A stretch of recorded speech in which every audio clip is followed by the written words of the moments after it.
I think the Iranians tried to gain a measure of surprise with the attack. They failed. We have good indications and warning when the Iranians prepared their missiles for launch. The Israelis were ready. We were ready. No surprise was gained. So tactically, objectively, the attack was a failure. Good day, everyone, and welcome to another episode of What's Really Happening. I'm Dr. Tad Schnoffer, the Strategy and Research Manager here at the Global and National Security Institute at the University of South Florida. As always, we're joined by GNSI's Executive Director, retired Marine Corps General Frank McKenzie, as we explore global and national security issues. Today, we're examining the killing of Hezbollah's leader, Hasan Nasrallah, as well as the limited Israeli ground offensive into southern Lebanon and Iran's retaliatory strike against Israel. All right. Well, welcome back, General. Always good to be with you, Ted. So let's start with the recent event that started this cycle of violence in the Middle East with the killing of Hasan Nasrallah, the leader of Hezbollah. So he started in Hezbollah back in the early 1980s and then took over leadership in the early 1990s. When in your career in the Marines did you intersect first with Nasrallah and Hezbollah and have to deal with that challenge? My first experience with Hezbollah and organizations that preceded them and were congruent with them in time was in the mid-1980s when I was a Marine captain. In 1985, we stayed off Beirut for an extended period of time after the TWA Flight 847 hijacking that was flown to Beirut, Lebanon, and the ensuing period of stress that occurred after that. That was my first exposure to events in Lebanon, and I've been tracking them really on and off ever since for the rest of my career. Sure. In your time at CENTCOM, were you specifically tracking their activities? Absolutely. At CENTCOM, Lebanon is one of the countries that's in the Central Command region. So what happens in Lebanon is very important to us, as it's important to its neighbors, and particularly Israel. So I spent a lot of time and attention in Lebanon, had the opportunity to visit Lebanon several times and see at firsthand the pernicious effects of the Lebanese Hezbollah parasitical relationship with the Lebanese state and what it's meant to people there. Right. And how did you see the organization grow over time to where we are today? So over time, they've managed to infiltrate. Really, they have a profound influence on the Lebanese armed forces. We still recognize the Lebanese armed forces as the sole representative of the sovereign state of Lebanon. But Lebanese Hezbollah is actually much larger, much better armed. In fact, as you know, Tad, it is the largest non-state military entity in the world. It sucks life from the Lebanese economy, and the Lebanese economy is in the tank right now. So it's had a profoundly negative effect on Lebanon in every way, even as they have been able to provide some services, to people in Lebanon. The net effect is far more negative than positive from Lebanese Hezbollah. With the organization very deeply entrenched in Lebanon, what does the deaths of Nasrallah and other leaders that were killed in the attack, what is this going to do to the organization? Is it a top-down organization? Well, this is going to have drastic, rapid effects? So it is a highly centralized organization. Low-level units can act independently, but ultimately it's a very centralized organization. And we saw that in what happened last night. Yesterday, Iran attacked Israel with over 200 ballistic missiles. Lebanese Hezbollah was absent from this attack, which I think is significant. Because if you wanted to maximize effects against Israel, you would have liked for Lebanese Hezbollah to enter the fight. They were unable to do so, I would argue, for two reasons. First of all, as you noted, their command echelon has largely been decapitated. And second, the Israelis have had significant success going against the huge LH stockpiles of rockets and missiles. So right now, they're in a period where it's hard for them to coordinate attacks and actually produce the weapons they would need to fire against Israel.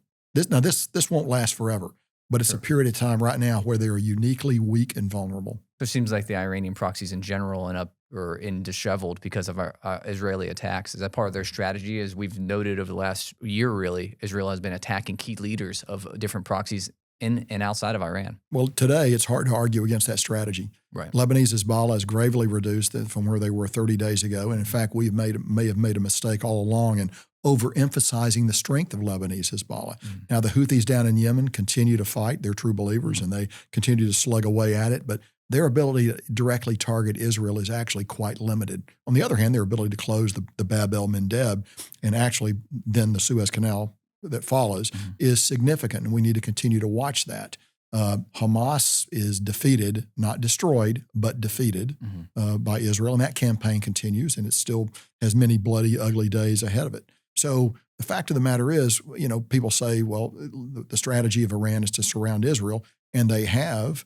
but those proxy groups that surround Israel are actually being defeated in detail by the Israelis. And in detail is a military concept that means you go against one part of your opponent, gain success against him, then turn against the other part. And that's really what Israel has done over the last few weeks. Right, because even this past weekend, Israel had some of their jet fighters fly over 1,000 miles to bomb targets in Yemen, Houthi targets in Yemen. And the Houthis are learning that if you're going to attack Israel, you should expect to be struck and struck hard in response. So is this Israeli strategy going to be able to be sustainable? Is there now fighting, in a sense, a multi-front conflict as Israeli ground forces go in a small cross-border operation in southern Lebanon?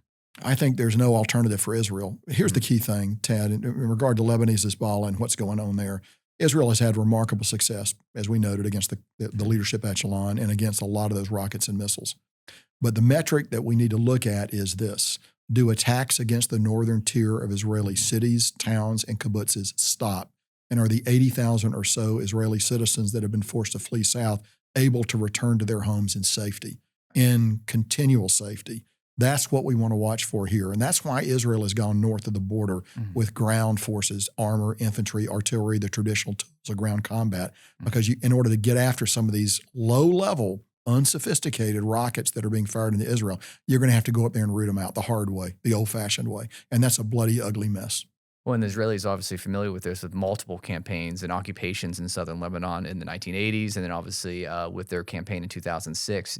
I'm hoping they learned some lessons from that. Do you think that's the case? The 2006 campaign had both good and bad for Israel and for Lebanese Hezbollah. You would think Israel, and I believe Israel has learned the proper lessons from that. But one of the most important things we've seen Israel do is that they've decapitated LH. So it's going to be much harder for them to coordinate a concerted defense of the Israeli push to the north. But could we see a long-term Israeli troop presence in southern Lebanon to kind of create that buffer we're talking about? I think unless there's a diplomatic solution that provides an answer, then the Israelis will do it by occupation. I don't think they want to do it, but I think they have to do it. The political pressure inside Israel on the government to return these 80,000 citizens to their homes is profound. And I think sometimes here in the United States, we don't recognize the depth and intensity of that pressure. Right, because just recently there's been multiple reports that Netanyahu's, the Israeli prime minister's public support in Israel has actually been increasing. He had a pretty big dip after the October 7th attack, but this aggressive Israeli campaign is giving him a little bit more public support. Is that part of the thought process, you believe? Nothing succeeds like success, Tad. Well, that's perfect, right in line. So surely with that in mind, this Iranian attack on Israel in response to the recent killings of not just Nasrallah, but also with the Hezbollah's commanders, as well as the killing in Tehran of Hania. Was that Iranian attack, which was just a couple of days ago, was that successful? Speaking of success. Well, first of all, the Iranian attack of last night. Yeah, last night. 200 odd ballistic missiles. I would argue it was unsuccessful. It did not cause any significant casualties. Did not destroy the targets. One of them was Mossad headquarters. There were other targets that they attempted to reach. The battle damage assessment has largely been that they did not achieve those objectives. Now, the attack was different than the April attack, and we need to understand why, and here's why. The April attack had fewer ballistic missiles and more drones and land attack cruise missiles. So that's why the United States participated more significantly in the defense in April, because there were a lot of drones to shoot down. Manned aircraft typically shoot those platforms down. Ballistic missiles, the only thing that will work against a ballistic missile is an anti-ballistic missile system. So the U.S. Kinetic contribution to this defense were from our ballistic missile shooters, our destroyers that are way down in the eastern Mediterranean that had good effect against some of these ballistic missiles. So it wasn't that there was a lower level of participation. It was rather that the nature of the attack required different defensive systems to be used. Why did the Iranians choose not to use drones and land attack cruise missiles?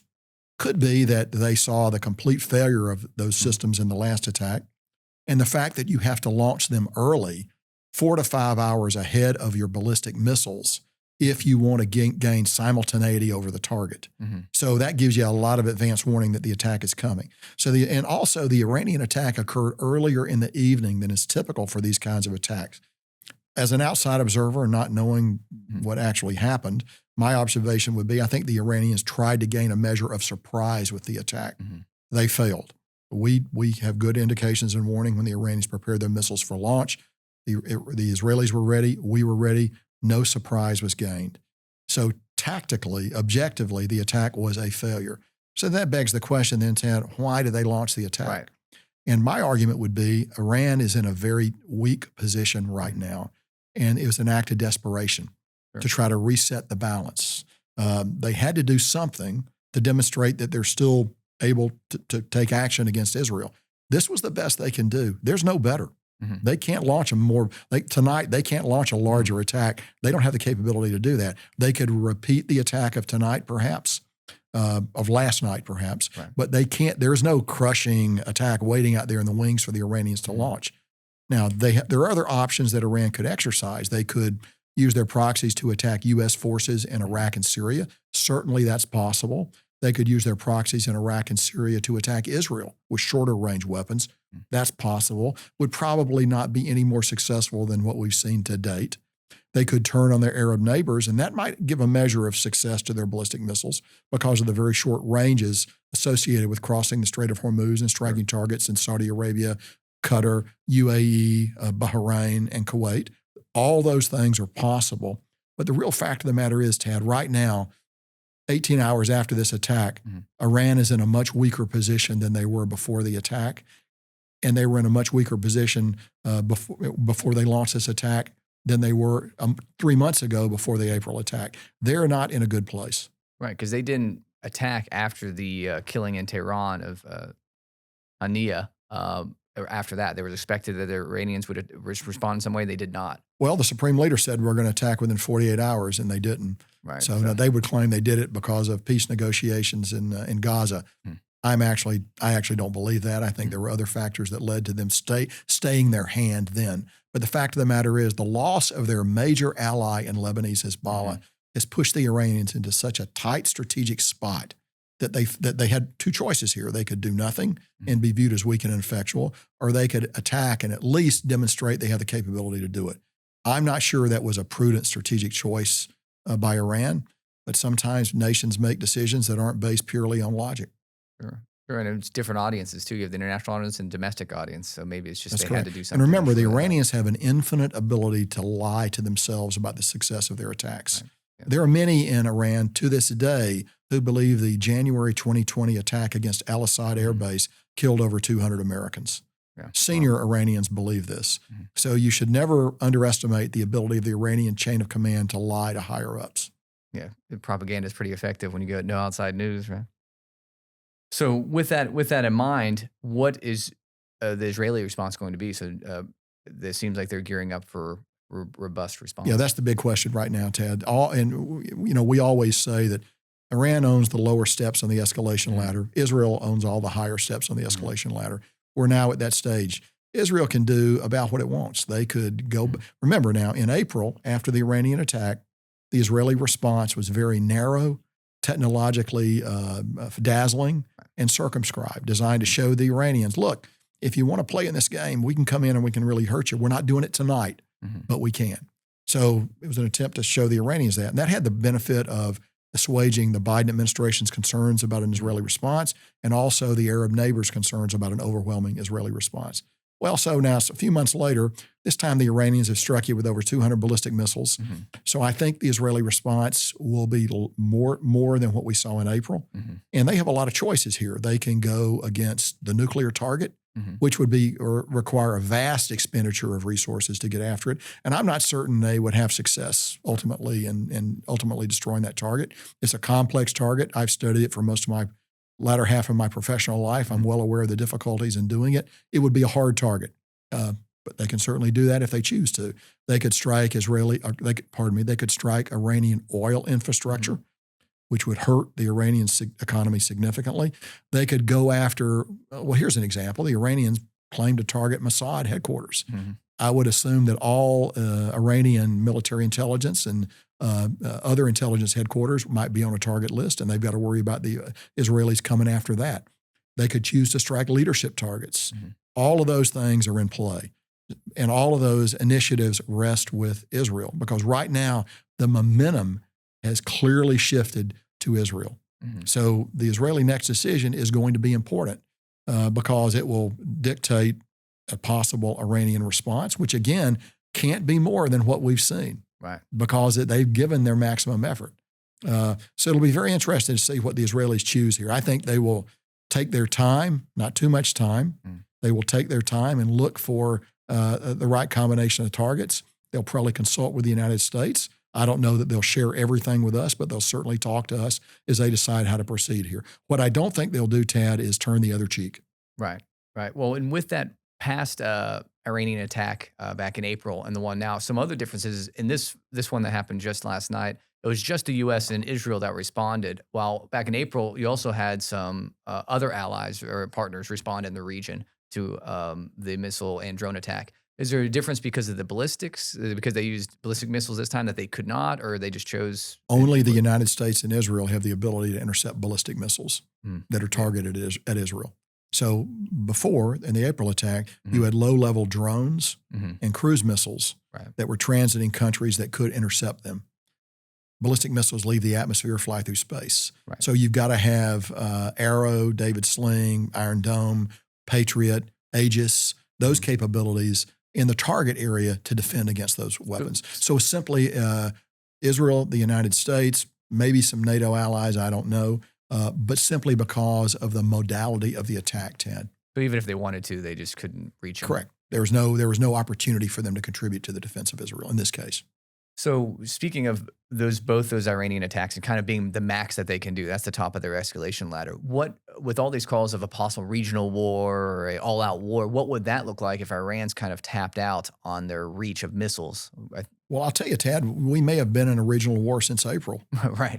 We continually want to redefine what a regional war is. I would say if you're an Israeli citizen in your country, you got hit by 200 ballistic missiles from Iran last night, you probably think you're in a regional war right now. Right. Feels like a war. So, it's helpful, clinically to define it this way, maybe in the United States. That may not match the reality of what's going on in the region. We may already be in that war. Right. Because it seems right now, though, there's a lot of kind of tit-for-tat attacks. There's a killing, a bombing, then a killing, then more bombings. It's just kind of back and forth, almost like a tennis match, instead of just constant attacks. Or what do we see? 200 ballistic missiles is a pretty big tit-for-tat. Right. That's a pretty big response from Iran. And again, I go back to the point I made. It represents their maximum effort. With that, going back to the U.S.'s response, so kind of what's going on in Ukraine as well, with the U.S. is supplying arms and helping the Israelis, but they're also trying to restrain them at the same time. So how does the U.S. manage that, trying to give the Israelis what they need, but also restrain them from, in a sense, going too far? Well, I think the day after Israel's been attacked by a couple hundred ballistic missiles, there's a lot of freedom for Israel to think about its response. And I think they will, in the United States, will recognize that. I think we'll have consultations with them. Because look, ultimately, you've got to have a diplomatic solution here. We recognize this. Probably, well, I think Israel recognizes this. It's just a question of when it's appropriate to come out with, to try the diplomatic track. Today is probably not that day, but there might be a time in the future that it will be the day to try that. And I agree with those who say ultimately, you need a diplomatic solution here. It's just probably right now there's not a lot of traction for it. Well, do we see any prospects for that piece in the medium term then? I think let's see what happens here in the next few days. And then I think events will allow us to determine what a diplomatic path might look like. I don't think there's any room for it today, but I certainly think in the future is something that needs to be, and it is part of our kit bag as we go forward in the region. We certainly want to, you certainly like to bring the level of violence down, but everybody's got to agree to do that, not just the United States and not just Israel. Other people have different views. And sometimes despite our very best Wilsonian impulses, nations are not susceptible to that. Right, they're kind of they're focused on the realism on the ground. What actually is happening in the region rather than what we might desire to be happening in the region. Well, with that note, do the Abraham Accords carry any weight as we go forward? Obviously, they've been stressed by the October 7th attack last year and everything that's happened since, but they still haven't been formally dissolved or anything like that. Are they? No, I think every time, Tad, Iran launches a large ballistic missile attack on Israel, Arab neighbors take note. They know that attack could be against them, and I think it pushes them closer eventually toward normalization of ties with Israel in the long run. I'm not saying it's going to happen this month or next month, but I think in the long run, the malign, reckless behavior of Iran is going to push nations into some form of a collective self-defense, collective defense architecture. Look, it's not going to look like NATO. Right. Let's be clear. But it's going to be something that will allow them to cooperate as they did in April against further Iranian attacks. And Tad, those Iranian attacks appear inevitable today. Right. So as the region watches on, what does the end game look like for, let's say, the Israelis and then also the Iranians as we continue on? Well, I think, first of all, let's break it down. I think in Lebanon, the end game for Israel has got to be your people go back to their homes in northern Israel free from fear of attack. So that's really the metric. Right. Doesn't matter what else you do in Lebanon, you have to do that. So that's a very easy metric to see. We'll all be able to observe it. I think in terms of Israel and Iran, I think that Israel is in the process of restoring deterrence. And I think actually the Iranian response shows their desperation. The next step Israel takes will be very important here to demonstrating their continued superiority over Iran and how that path might go forward to bring the level of violence down. But I don't think the level of violence is going to come down in the near future, certainly not between Israel and Iran.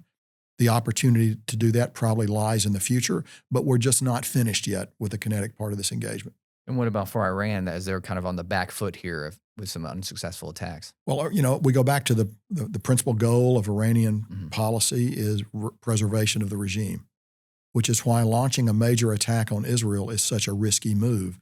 And I would argue shows the desperation with which they view their current situation. Sure. And to finish up, what's the U.S.'s role going forward? There's a talk about increasing some naval vessels, troop counts in the region, and continuing to support Israel. So I think the United States will continue to support Israel. We'll continue also to support our friends in the region, our Arab friends in the region going forward. We have wanted to get out of the Middle East for a long time. Unfortunately, it's difficult to do that for reasons that I think are clear to all of us. So I think the United States does remain the indispensable nation in this process. People want to be allied with the United States. They want to use U.S. weapons. They want to have U.S. friendship. And that's an important tool that sometimes we underestimate. Well, we hope for peace, but until then, thank you again, General, for your time. Chad, thanks very much. Always good to be with you. Thank you.